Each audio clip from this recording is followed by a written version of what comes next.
네, 안녕하세요. 멜론 마스크입니다. 어, 무라카미 하루키의 소설 헤벤의 카프카 무려 20년 전, 2000년인가 나왔을 겁니다. 무려 20년 전에 쓰여진 이 소설, 와우, 정말 대단합니다. 원래 무라카미 하루키 제가 되게 안 읽히고 별로 재미가 없다. 2002년이네요. 라고 생각이 들었는데 거의 19년, 20년 다 된 작품인데 와 이렇게까지 약간 충격 먹었어요. 저 이 소설 읽고 이제서야 하루키를 알게 된 제 자신이 약간 원망스럽기도 했고 대단한 작품이다라는 생각이 진짜 듭니다. 그래서 다 읽고 나서는 정말 어? 소설이란 이렇게 쓰는 것인가? 소설이란 하루키가 뭘 말하고 싶은가 아직도 궁금해요. 이 얘기는 무슨 말 너무 어렵다라기보다는 아 모든 이 책을 읽는 모든 독자들이 각자의 이미지나 각자의 심상으로 이 소설을 해석할 것 같다라는 생각이 들어서 정말 그 각자의 채로 자기가 가지고 있는 고유의 채로 이 소설을 통과시킬 것 같다. 어떤 해석도 다 맞다. 라는 생각이 너무 들어서 야 이거 독자의 상상에 오롯하게 맡기는 작품 너무 좋아요. 그래서 너무 충격을 먹었고 너무 대단한 작품이라는 생각이 들어서 이제 올해 하반기 뭐 올해 몇 달 안 남았지만 아마 몇 달 안 남은 그 다른 하루키의 소설로 가득 채우지 않을까라는 생각이 듭니다. 너무 대단한 작품입니다, 정말. 자, 그럼 본격적으로 리뷰 시작해 보도록 하겠습니다. 무라카미 하루키. 사실 하루키의 명성은 익히 많이 들어왔습니다. 뭐 못 들어본 사람 이상한 사람이겠죠. 하지만 역시나 소설 읽기를 제가 선호하지 않은 개인적인 성정 탓에 그의 소설을 접할 일은 거의 없었죠, 당연히. 그러다가 당연히 작년 하반기부터 세계 문학부터 시작해서 새소설 읽기 도전하고 있고 올해는 제가 상반기도 완전히 기욤뮤소에 꽂혀가지고 여기에 기욤뮤소 완전히 그 독서 리뷰 전문 채널 정도일 정도로 올려드렸는데 어찌됐든 기욤뮤소 읽고 나서 대중소설이라는 거 되게 폄하하고 이런 거 왜 읽지? 라고 이제 그런 사람이었는데 대중소설에 대해서 다시 한번 생각하게 됐어요. 그래서 뭐 히가시노 게이코나 소설 빅픽처 아직 읽고 있는데 저는 그렇게까지 재밌는지 모르겠는데 아직 결말을 안 봐서 그런 것 같아요. 절반을 읽었는데 어쨌든 더글라스 케너디도 되게 페이지 턴으로 되게 유명한 작가로 알고 있습니다. 그 다음 맷 헤이그의 작품들을 계속 읽어 나가고 있어요. 사실 뭐 어떤 관점이냐면 대중적으로 유명한 작품들에게도 그 나름의 이유가 분명히 있을 거라는 생각, 그리고 그걸 몸소 느껴보자는 일종의 도전의식 같은 게 이제 제 내면에 생겼어요. 뭐 사실 그런 거죠.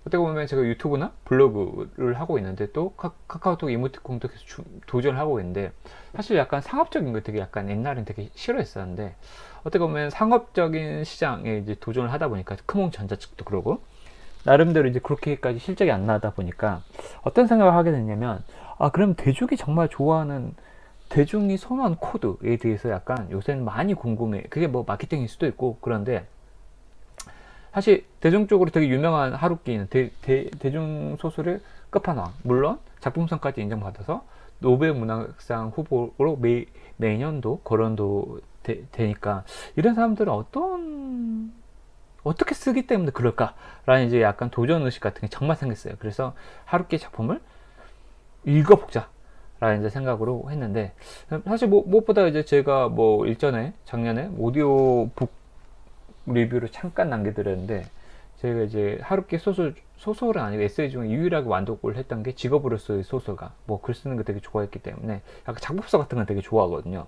그래서 이제 그 에세이에서 그가 이제 하루키가 이야기를 풀어내는 방식이 꽤나 에세이는 정말 재밌게 잘 썼어요. 위트가 있다 라고 했고 어떻게 이렇게 말을 할 말 안 할 말 다 안 가리면서 다 하면서도 되게 짜임새 있게 글을 잘 쓰구나 라는 생각을 많이 해서 그의 소설도 꽤나 흥미롭게 읽을 수 있겠구나 라는 하는 기대감도 컸습니다. 그런데 말입니다. 이제 첫 번째 소호 주제는 하루키 소설은 진짜 왜 대중적으로 인기가 높을까 라는 이제 소호 주제입니다. 근데 사실 이런 마음으로 기사 단장 죽이기라는 작품을 이제 올해 또 기욤무소랑 병행해서 또 1, 2권을 구성되어 있죠. 근데 또 1권을 한 5분의 1 정도 읽다가 덮어버렸어요. 왜냐면 또 여기 주인공이 약간 중년 아저씨, 그러니까 하루키를 연상시키죠. 그러니까 이제 그저 즐기는 듯한 섹스 장면. 니 나와요. 그래서 그런 게 별로 마음에 저는 안 들거든요. 그래서 그다지 또한 또 그다지 흥미를 끌지 않은 도입부 때문에 그냥 덮었는데, 그러다가 계속해서 하루키를 포기하다 보니까 오기 같은 게 생겼어요. 그러다가 어떻게든 하루키가 인기 있는 것을 내 스스로 알아내야겠다라는 어떤 사명감? 오기? 이런 게 생겨가지고 초반에 재미가 없더라도 중간에 너무 지루하더라도 어떤 작품이든 끝까지 한번 읽어보자라고 판단하고 이제 마음을 딱 굳혀진 찰나에 이 책이 딱 헤베나 카프카라는 작품이 유난하게 그냥 제 눈앞에 딱 보였어요. 그래서 이거를 집어들었죠. 마치 운명처럼 헤베나 카프카. 진짜 운명이었습니다. 그 다음에 두 번째 소주제는 책 속으로 들어가면 까마귀 소년, 의식을 잃고 쓰러지는 학생들이라는 이제 소주제입니다. 사실 소설의 이제 도입부는 나라는 주인공 남자 주인공 다무라 카프카라는 이제 남자 소년이과 또 그의 내면에 존재하는 듯한 까마귀 소년이 이야기를 하는 장면을 시작을 합니다. 가출을 위해서 짐을 챙긴 장면이었을 거예요. 아버지가 당분간 눈치채지 못할 정도로 소에게 돈을 아버지 지갑에서 빼내는 장면이 있었던 걸로 기억이 납니다. 그 장면에서 또 저는 책을 내려놓을 뻔했어요. 내면의 대화는 약간 가오잡기 좋아하는 소설가들의 식도락 같은 고로만 어떤 장치로만 느껴져가지고 그다지 제가 선호하지 않습니다. 역시나 근데 오기라는 저의 의지가 그 혐오의 감정을 이겨내고 몇 페이지를 더 앞으로 나아가게 했습니다.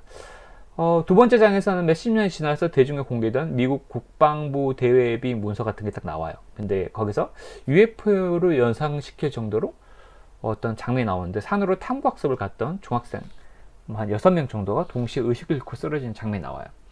그 부분부터 살짝 궁금하다.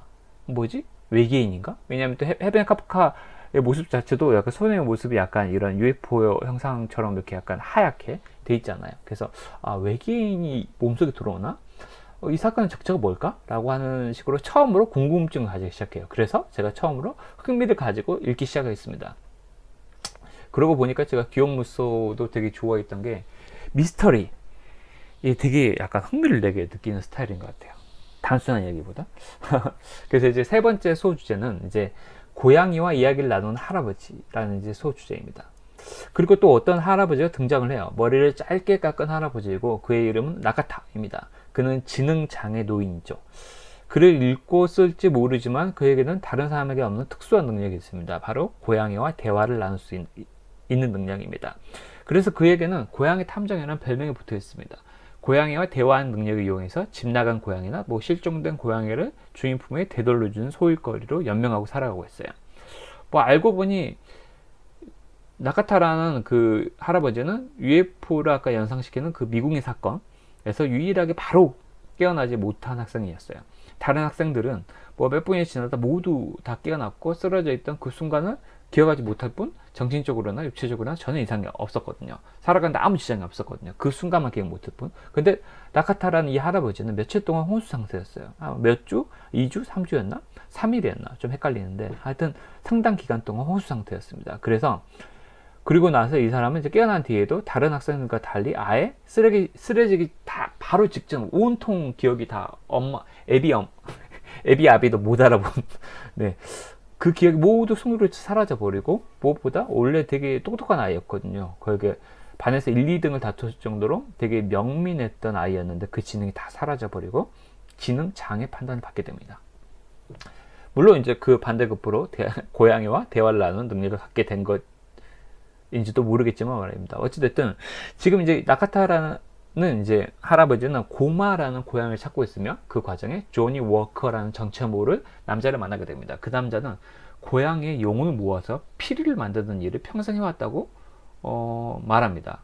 이제 이 일이 지쳐서 이제 진짜 벗어나고 싶은데 스스로는 죽음을 선택하지 못하는 존재라고 얘기합니다. 그래서 조니 워커는 나카타에게 거래를 하자고 제안합니다. 나카타가 찾고 있는 고마라는 고양이를 본인이 데리고 있고 자신을 죽이면 고마라는 고양이를 돌려주겠다고 말합니다. 나카타는 살인 같은 것은 도저히 할 수 없다고 말하지만 나카타가 보는 앞에서 고양이들을 잔인하게 살해하고 고양이의 심장을 잘근잘근 씹어먹는 조니 워커의 잔인한 앞에서 나카타는 본인도 모르게 우발적으로 조니 워커를 죽이고 마नुभ니다. 그런데 이제 의식을 잃었던 그 긴 시간 동안 무슨 일이 일어났기에 뭐 어쨌든 나카타는 지능 장애를 살게 되었고, 또 어떻게 또는 어떠한 이유로, 사실 소설을 다 읽고 나면은 소설 속의 주인공들의 대화법을 조금 인용하게 되는데, 아마 그들이라면 이렇게 말했을 것 같아요. 방법론보다는 이유가 더 중요하다, 살아가는 데 있어서. 그래서 사실은 저도 그 이유, 어떠한 이유, 어떻게 라기보다는 어떠한 이유로 나카타는 고양이와 대화를 나누었을까라고 계속 궁금하게 돼요. 정말 어떤 외계의 생명체의 영향 때문이었을까? 소설을 다 듣고 나서 하루키는 다분히 프로이트적이라는 생각이 많이 들어요. 뭐 잠재의식, 무의식의 세계를 세상에 처음 전한 사람은 역시나 엄청 유명한 지그문트 프로이트죠. 이제 하루키 소설 속에서도 뭐 성기에 대한 묘사가 서슴지 않고 또 등장하는 이유 또한 약간 다분히 프로이트적이지 않은가라는 생각이 많이 듭니다. 즉 이제 하루키는 외계의 생명체를 묘사하려고 했던 것은 아닌 것 같고, 인간이 이성의 힘으로 제어하기 힘든 무의식의 세계를 이 소설을 통해서 조명해 보고 싶었던 것 같아요. 그 무의식의 세계가 어떠한 형태로 외계의 미지의 생명체와 이어질지도 모를 일이지만 말입니다. 뭐 어찌됐든 아마 집단 의식불명, 그 아이들이 탁 쓰러졌던 그 상황 또한 어떤 집단 무의식, 집단 무의식은 프로이트의 제자였던 스위스의 정신분석학자 칼 융에 의해서 만들어진 개념이죠. 요새 유행하고 있는 MBTI도 칼 융의 심리 유형론이 원래 그 오리지널이었죠.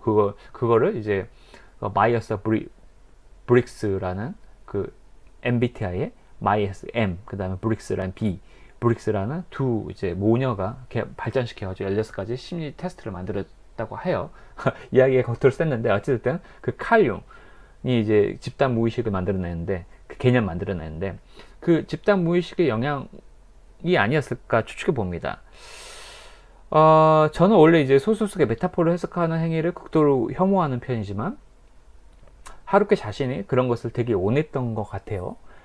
그래서 제가 뭐 소설 다 듣고 나서 굳이 메타포적으로 해석해 본다면, 그 정신불명 사태를 미국과 일본의 전쟁 중에 이 소설이 배경이거든요. 그러니까 그 의식불명 사건이 일어나거든요. 그게 일어난 집단 무의식 그 사건, 집단 그 의식불명 사건은 이제 사실은 미국의 공격으로부터 비교적 안전했던 시골 마을의 사람들 또한 전쟁에 직접 나가가지고 전사하는 그리고 군인들 싸우고 전사하는, 그리고 전쟁을 바로 눈앞에 목도하는 도심의 사람들과 마찬가지로 일종의 공포심을 가지고 있었을 겁니다. 그리고 그러니까 그 내면의 뿌리, 즉 무의식은 그들과 그 군인들과 도심에 사는 사람들하고 똑같이 연결되어 있다라는 것을 또 보여주려고 했던 건 아닐까라고 혼자 생각을 해봤어요. 메타포적으로. 네. 네 번째 소설 주제로 넘어가겠습니다. 영원한 15살의 소녀 사이키입니다.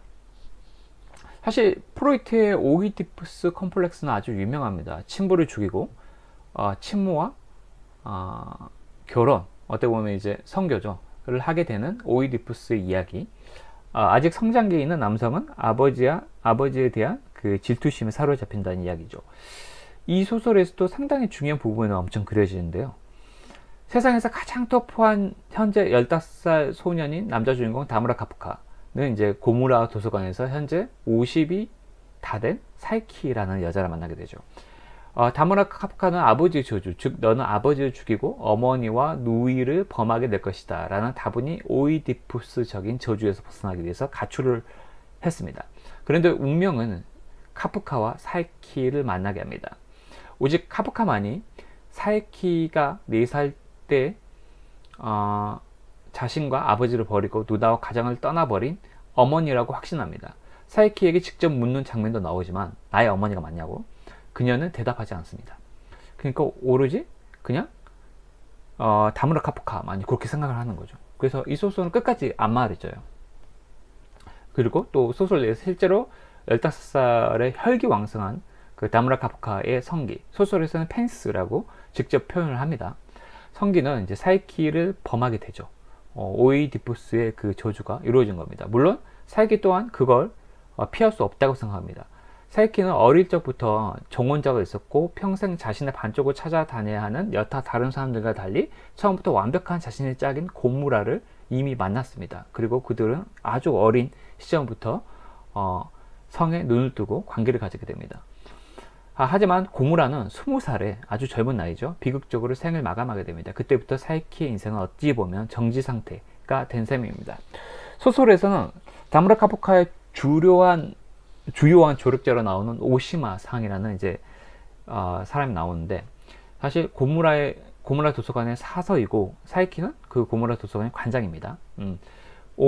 오시마 상의 입을 통해 사이키는 죽음을 기다리고 있었고 때가 왔다고 말합니다.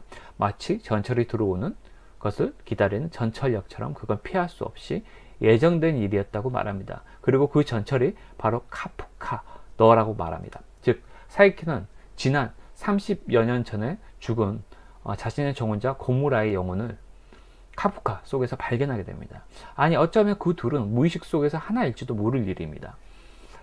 마치 영화 인터스텔라를 보면은 무중력 상태에서 갇혀있던 아버지가 딸에게 벽을 통해서 메시지를 보이는 것처럼 말입니다. 연결되어 있죠. 어쩌면 이제 고무라, 그러니까 그 사이키의 그 예전 정혼자였던 죽은 이제 고무라의 영혼이죠. 생명은 30년을 자신의 정신과 육체를 완벽하게 재생할 수 있는 상대를 찾고 있었고, 그게 바로 다무라 카프카였습니다. 다무라 카프카는 아버지의 저주로부터, 오이디푸스적인 저주로부터 도망치려고 했지만 결국에는 자신에게 주어진 사명을 완수하게 되는 것일지도 모릅니다. 그러니까 피할 수 없는 어떤 신탁과 같은 거겠죠. 사이키와 카프카의 섹스는 카프카에게는 첫 경험이면서 이지만 또 사이키와 고무라가 30여 년 전에 또 가졌던 또 첫 경험이기도 합니다. 어떻게 보면 사이키는 고무라와 처음 사랑을 나누었던 그 순간으로 돌아가 고무라의 생명을 위로하고 생을 마감합니다. 그 관계를 가지고 나서 얼마 되지 않아서 이제 사이키는 죽거든요. 심장마비로 갑자기. 그래서 이제 어떻게 보면은 지구라는 행성에서 인간들은 끊임없이 태어나고 죽고 있습니다. 즉 생명의 시작과 죽음은 맞닿아 있다라는 자명한 사실을 계속 보여주고 있죠. 다만 인간으로 태어난 사명을 다하지 못하고는 어떤 형태로든 생의 완성, 즉 죽음에 이를 수 없다는 것이 정혼자였던 고무라가 죽고 나서도 30여 년을 더 살았던 사이키를 통해 그러니까 하루키가 보여주고 싶었던 어떤 주제의식이 아닌가라는 생각이 좀 들었습니다. 주인공 카프카에게는 그럼 사이키는 어떤 존재였을까요? 진정 어머니일까요? 오이디푸스의 조주처럼, 즉 아버지의 조주처럼 어머니를 그냥 범한 것일까요? 실은 사실 소설을 다 읽고 나니까 그런 건 중요하지 않습니다. 카프카는 오시마와 오시마의 친형이 자주 머물던 깊은 숲속의 고독한 통나무 집에서 깊은 고독 상태를 경험합니다. 그 시점이 바로 사이키가 심장마비로 생을 마감했던 그 시기에 겹쳐지거든요.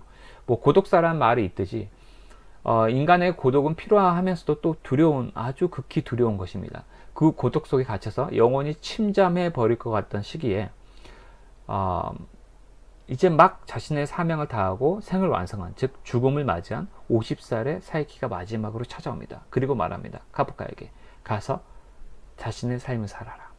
그리고 카프카는 생명들에게 둘러싸인 깊은 고독 속에서 벗어납니다. 어떻게 보면 깊은 명상 상태라든지 상상 속에 빠진 상태라든지 생각 속에 빠져서 그것만으로 만족하는 사람들을 되게 꾸짖는 것 같습니다.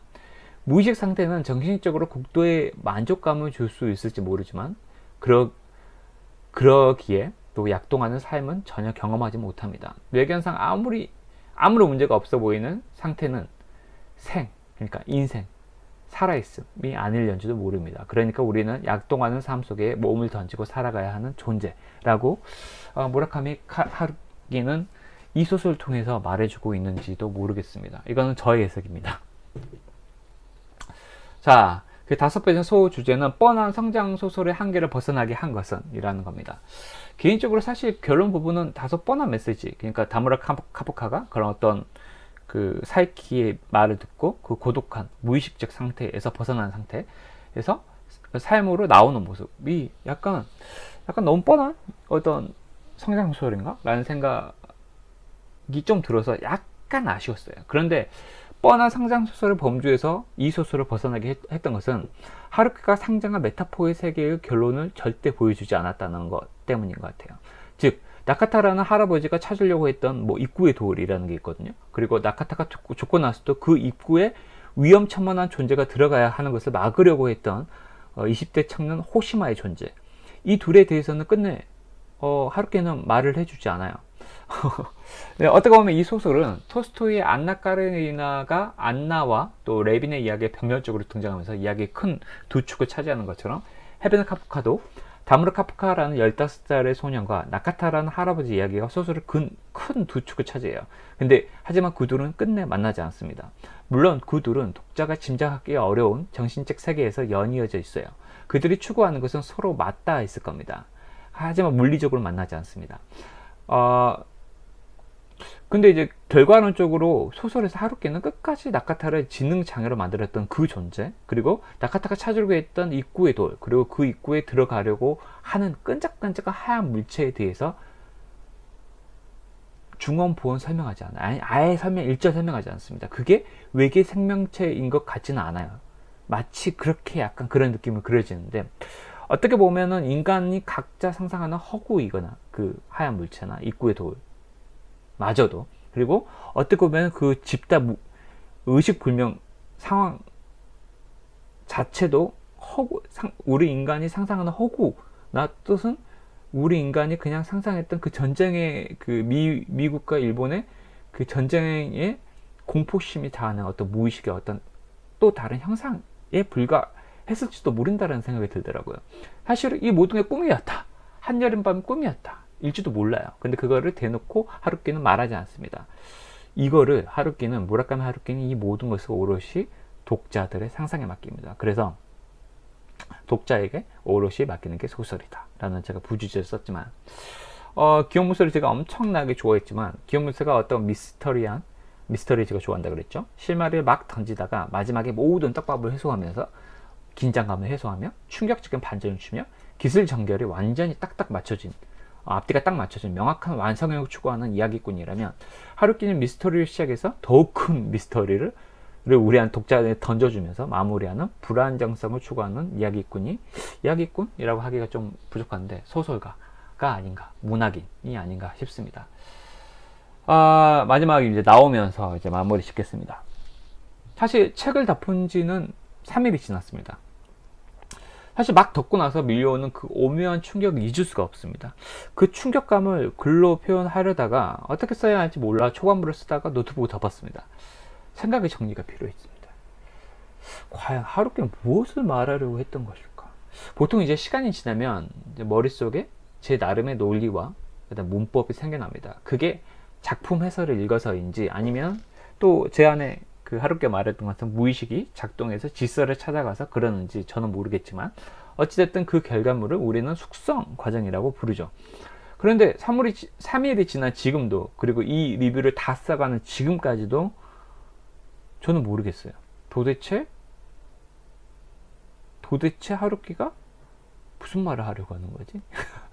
제가 이거 쓰긴 썼는데 무슨 말을 도대체 하고 싶은 거지? 더 큰 미스터리 쓰고 나서도 있는 것 같아요. 더 잡아내고 싶다 라는 욕심도 생기기도 하고, 근데 끝내 못 잡아낼 것 같기도 하고, 앞으로 5년 뒤, 10년 뒤에 다시 한번 또 이 책을 읽고 싶다 라는 생각도 하기도 하고, 그래서 더욱 무라카미 하루키가 그립습니다. 제 머릿속에서 온갖 빛깔을 내면서 빛나고 있어요. 영롱하면서도 화려하면서도 때로는 소박하면서도 또 어두워졌다가도 하면서 말입니다. 아마 헤베네 카프카를 읽은 독자들 모두의 머릿속에는 각기 다른 이미지가 다채롭게 형성될 것 같습니다.